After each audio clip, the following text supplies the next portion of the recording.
week is presented by Bass Pro Shops. Your adventure starts here. And in part by State Farm. Find your agent at statefarm.com. Hello, everybody. Welcome back into First Take. We're back, and this guy's here from the city of brotherly love. What's the good word? I'm in the house. Yeah. I apologize for my tardiness, but Skip, I swear to you, it was not my fault. I stood still, parked on 295, coming from Jersey to Philadelphia because of some accident or whatever. But I am in the house. I'm here. I'm ready to go. And I heard your comment about my looks. I really, I like Bob Stoops. I really do. Respect the man. But I'm not going to admit the brother looks better than me. I don't know. It's a close call, but I'm going Coach Stoops. Right. I think, man, I don't know. But here's my question to you, Stephen A. Smith. Luckily, your opinion about my looks does not matter. That's true. It doesn't matter. But the point is, the question is, how could Stephen A. Smith get in a traffic jam in a city for which he is the mayor, the city of Philadelphia? Where's your police escort? I thought you always had a police escort to the show. Yeah, your chopper, Kobe style. Because it was Jersey coming to Philly. Once I hit the Philadelphia limits, I had no problem. I had no problem. Okay. Too many cities. I'm glad you're here. This guy's all over. Well, yes, we're glad you're here. We're glad you're safe. That's what matters here. Let's get into it, gentlemen. Let's roll. All right. Mike Sando's NFL quarterback tier rankings are hot off the press. We want to focus in on tier 1. Sitting at number 3 is Andrew Luck. Now, mixed reviews on this ranking. The supporters, listen to this, are comparing him to some of the greatest athletes of all time. One anonymous GM said, you want to talk about a guy who makes the team. He is Michael Jordan. Their defense sucks. Every game he has to outscore everybody. He's the epitome of a 1. If I was to draft tomorrow any player in the NFL, it would be Andrew Luck 1, Aaron Rodgers 2. Now, the voters who placed Luck in the second tier said he needs to protect the football better, has underwhelming postseason success, and is playing in a weak division. Stephen A., where do you rank Andrew Luck? Well, listen, I'm not going to put him above Brady, obviously. I'm certainly not going to put him against that bad man, Aaron Rodgers. I think he's a step below that, but I think he's tugging away at number 3. I think age and attrition have kicked in with the great Peyton Manning. As great as I think Drew Brees is, I think that he's prone to mistakes just like Andrew Luck has been. The difference is he's been in the league considerably longer, so there's less of an excuse for it as opposed to Andrew Luck. In 3 seasons that Andrew Luck has been in this league, last year, he led the league with 40 touchdown passes. Now, he was responsible for 22 of their 31 takeaways, and that certainly is not impressive. But the Colts still averaged 28.6 points per game, if I remember correctly, which was like 6th in the entire NFL. When you consider the fact that he's responsible for 22 of their 31 takeaways, imagine what they could have done if those takeaways didn't take place. But it's primarily due to the 100 sacks he's received over the last 3 years because the Indianapolis Colts have been ill-equipped to protect him. So he's been basically on suicide watch behind that offensive line, dropping back to pass with little to no protection whatsoever, still winning division titles, still getting them to the playoffs, and every single year they've progressed. They went to the wild card the first year. They won a divisional playoff game the next year. They went to the AFC Championship game last year. And these are his first 3 years in the league. So I look at it, all of that I look at. I look at his body of work, but I also look at his physicality, those tree trunks for legs that he has, the durability that he's been able to exude, and I combine that particularly with the offense that he's going to have in place now. The addition of Frank Gore, the addition of Andre Johnson, joining a T.Y. Hilton, joining a Kobe Fleener, Dwayne Allen, and those boys. I like what I'm seeing. I think the sky's the limit for him. And you know from day one, Skip, I've always been more about Andrew Luck than I have been about RG3. And obviously at this particular moment in time, I look absolutely prophetic. Clearly has something to do with RG3's health because his rookie year, he was big time, and we know that he got hurt. But in the end, you look at Andrew Luck. Don't talk to me about this brother not being big time. He's big time. So was RG3 as a rookie. And we're going to get to that in just a moment here. But just for the record, RG3, the guy I liked going into that draft, outplayed Andrew Luck when they were both rookies. Now, back to your issue here. You and I have gone back and forth about this for about 3 years. I have never said Andrew Luck would be a bust. I've only said that I resent, that I am skeptical of the premature coronation of Andrew Luck. It seems like everybody has whisked him into a first ballot Hall of Fame status before he has proven it on the football field when it matters most in the postseason. And I appreciated the fact, I was shocked by the fact that 5 of the NFL people interviewed by Mike Sando for these rankings, not 2 or 3, 5 said, hold the phone, stop the presses. Andrew Luck is not a top-tier quarterback, not yet. They call him a 1. He's not a 1 just yet. 5 people interviewed by Sando said he's a 2. And a quick quote from one of them, it's almost like we're giving him the benefit of the doubt already. That's what I keep trying to tell you. I just need him to back it up. I don't doubt that he can. But let me finish. He is now 3-3. Is Andrew Luck 3-3 in the postseason? And the last playoff game we saw him play, obviously in Foxborough, most of the attention focused on the Deflategate team, the home team, the Patriots, who obviously went on to win the Super Bowl. It was a complete wipeout for Andrew Luck's team. And Andrew Luck wiped out in that game. He went 12 for 33 for 126 yards and 0 touchdowns for a QBR, Stephen A. Smith, on the scale of 1 to 100 of 29. Just a week earlier in the same stadium, Joe Flacco, who I sometimes call Joe Fluco on this show, went crazy on that same Patriot defense. Flacco, same field, playoff game, high stakes, week before. Flacco goes 28 of 45, 4 touchdowns and a QBR of 84. 84 to 29 for Andrew Luck. Now, is this the end of the world for Andrew Luck? No. But you got to show me a little more than this in the postseason where his total QBR is only 65. It's a little better than average, but it's not great. I'm sorry, I haven't seen enough yet. And I'm going to let you talk for a second because I got a lot more ammo here. No, well, it's not so much talking. I needed to ask you a question in all seriousness. I needed to know your definition of the number 1, or exactly who qualifies as the number 1. Who is it, Skip? Right now, 2 do. Tom Brady first. He should be 1A, and 1B is your guy, Aaron Rodgers. Then we can argue about all kinds of 2s. There are a number. I think Peyton has fallen to a 2.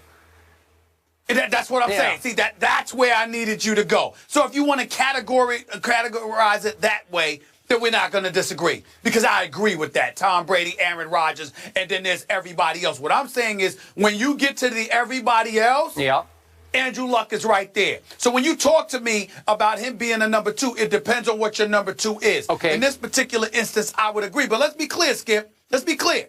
You keep bringing up what he did against the Patriots. Do you know that the Patriots averaged 47.3 points a game in the 4 wins against the Indianapolis Colts in the last 3 years? Okay. Indianapolis's defense was virtually non-existent. So if you know that you have a defense that's non-existent and you know you got to go out there and make things happen as your sole hope of beating the Patriots and you're relatively inexperienced, you're going to make mistakes. Things are going to happen. Why? Because you can't afford to be safe. You've got to go for it every time because you can't rely on your defense to come through for you. That's the reality, Skip. And I'm saying you know football too well to ignore that fact. Okay. That is what Andrew Luck has been working against. Some GM referred to Andrew Luck as Michael Jordan. Aggressive. He went 12 for 33 in the AFC Championship game. Does Michael Jordan go 12 of 33 for 126 and no touchdowns? On the same field, Joe Flacco threw 4 touchdown passes against the same Patriot defense the week before. That's just bad. That's wrong. You can't call him Michael Jordan yet because he's not. I agree with that. Okay. Now, look at his division. I think he is, so to speak, locked into the worst division in pro football. I don't think there's any argument. So he has gone 16-2 against his division. He's won his last 13 games in the division.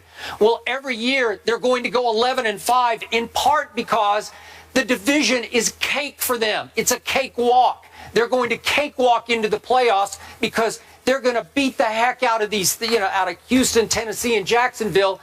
It's set up for him to at least get to the playoffs. So when your biggest claim to fame was that Kansas City comeback game in which you threw 3 interceptions that threw your team into a 41-24 hole before the Chiefs got annihilated with injuries. They lost Jamal Charles, they lost Justin Houston, they lost Tom Ali, and all of a sudden they just didn't have enough star players left, and Andrew Luck led a remarkable fourth quarter comeback, and they won the game 45-44. Is that all you got? But you threw 3 interceptions in that game. Well, no, that's not all I got. That's not all I got. What I also have, Skip Bayless, is something that is completely different from you. You keep talking about that's his claim to fame. My claim to fame for Andrew Luck is his youth.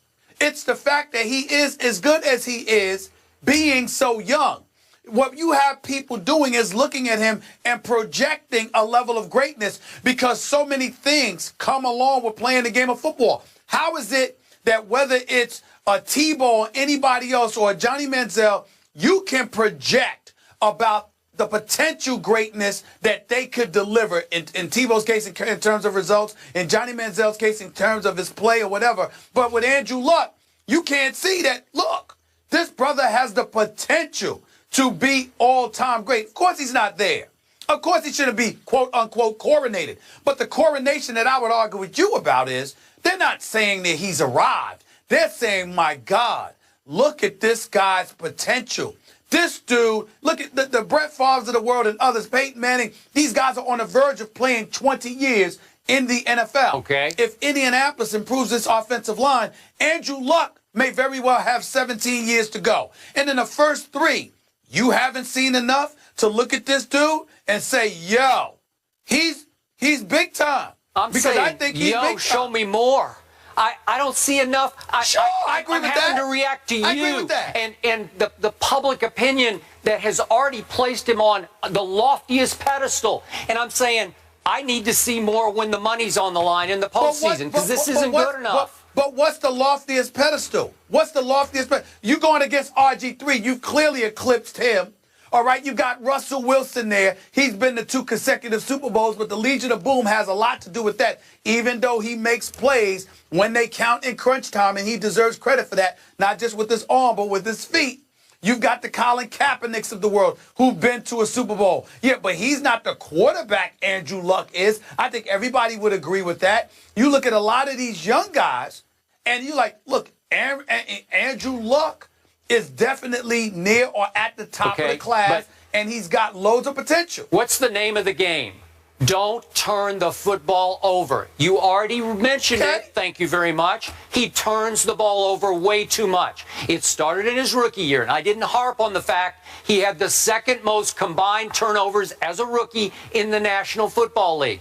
Peyton had a miserable rookie year. He led the NFL in interceptions, so I'm good with that, but he still turns the ball over way too much. That's got to get cleaned up. And when it comes time, you're going to have to perform at a higher level to be Michael Jordan. I'm just reacting to people. I totally agree with that. Hey, he is a cinch Hall of Famer in most people's eyes already. And I'm just a little skeptical. He's a cinch Hall of Famer. He's a cinch Hall of Famer because of what we believe he is going to do. There is nothing Hall of Fame about his numbers yet. It's good, but it's not great. But we believe what he's going to do because we see what he's working with, we see what he's working against, combined with his youth. Look at what he's done. There isn't a franchise in the NFL that if you ask them, could they take a young quarterback, would not want Andrew Luck. Okay, fine. Not one of them. I get it. I just need to see more because all I know for a fact, last year, Tony Romo had a better year than Andrew Luck. And you've laughed at Tony Romo for years on this show. That's a fact. Why? He was just bad. Why? Because you always say he's an accident waiting to happen, and he wasn't last year. Are you ready for this, Skip? Are you ready for this, Skip? In Andrew Luck's 3 years, he already has more playoff victories than Tony Romo in his entire career. Okay. Is that not a fact? But Tony Romo doesn't get to play Jacksonville and Tennessee and Houston every year. No, I said playoffs. I Yeah, said I know. playoffs. I said playoffs. I ain't talking regular season. I said playoffs. He already has more playoff victories than Tony Romo in Tony Romo's career. Why shouldn't I laugh at Tony Romo? Tony Romo, lucky I'm not giggling every day. You couldn't laugh at him last playoff year. All right, that's fine. Yeah. What about the other 8? What about the other 8 years? They don't count. Thank you. All right, we talk about They count to me. Yeah. a weak division being in his favor. I also want to point out that they have the easiest strength of schedule. Only the Falcons have an easier That strength is of schedule true. this year That's a than good the Colts. point. So that I is should have also- brought that up, Stephen A.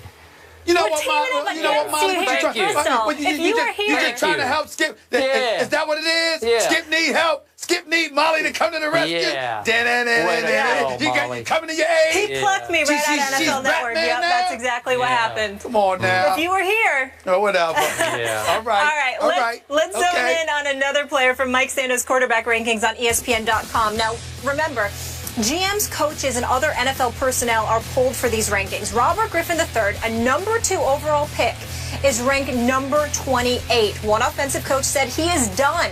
The reason why is the injury slowed his legs, and his ego will not allow him to hit rock bottom and actually grind his way back up the right way. Harsh words. RG3 is done. Done. Skip, do you agree? Stephen A., obviously, I do not agree. I remain a big RG3 fan.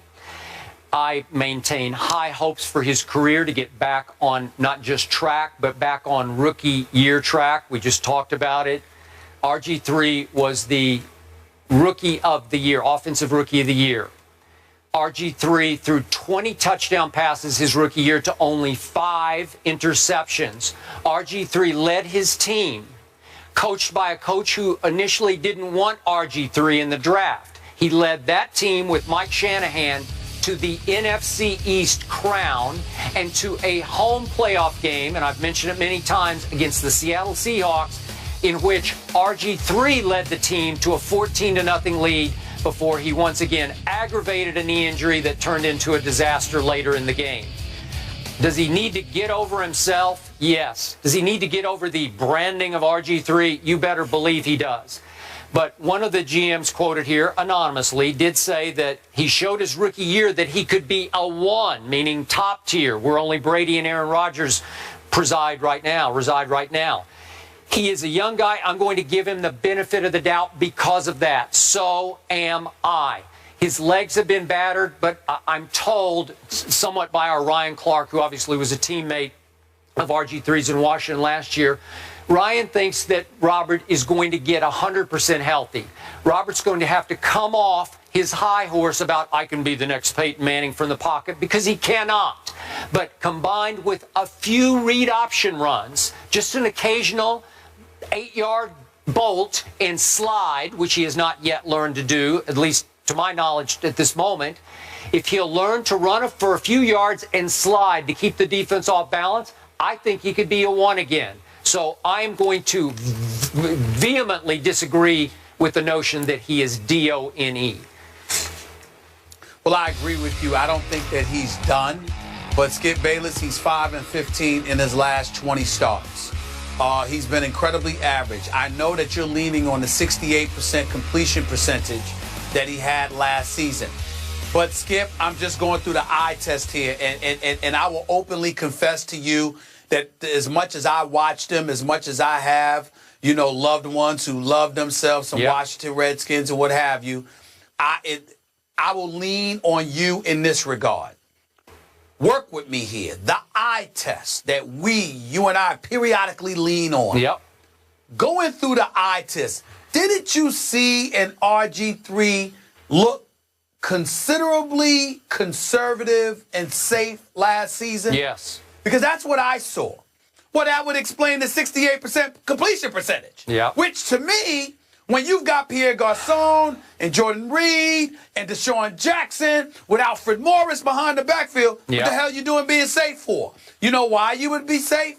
Because the confidence that you're supposed to have in your skill set may not necessarily be there. Yeah. So to me, even though I do not believe he is done, I do believe whether or not he's done will be answered this season.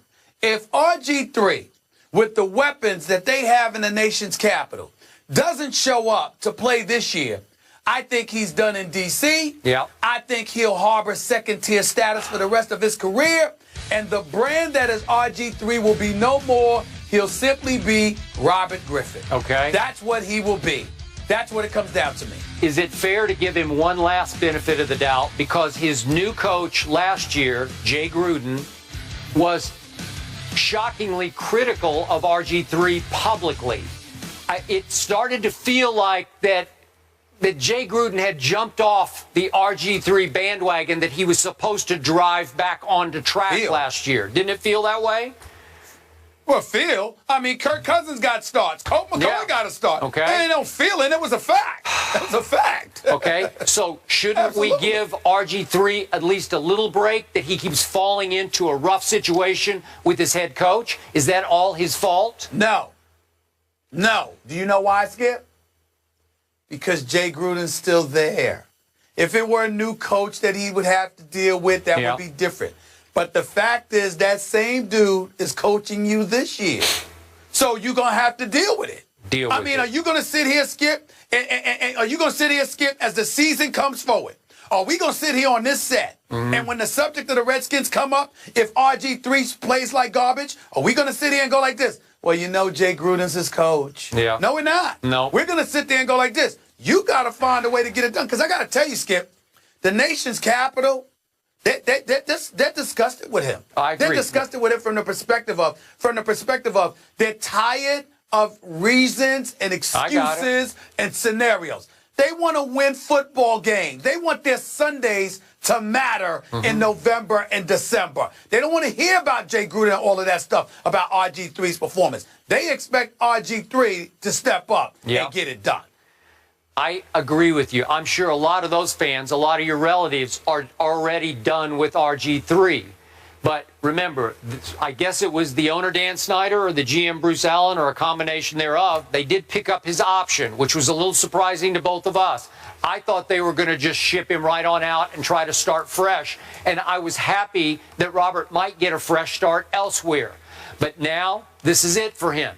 He's going to have to make the most of a coach who's not his biggest fan, and hope that obviously the owner's in his corner and GM's in his corner. And it felt like he started losing some of the team last year, though Ryan Clark says, no, that's not the case. So this is a big year for Robert. It's sink or swim in D.C. No question. Yeah. All right, no question. You can check out the full article on ESPN.com. It's a great read. And I also want to mention that Marcus Mariota was at 25, Jameis Winston at 26. Obviously, both rookies, unproven, ahead of RG3. We're going to discuss one of those guys later in the show. Our next guest is a proven winner. He is coming off an 11-win season in 2014, and his Horned Frogs are once again title contenders this season. TCU head coach Gary Patterson is here. Coach. I have the right color on, Coach. Welcome. You do. We'll talk to you after the break.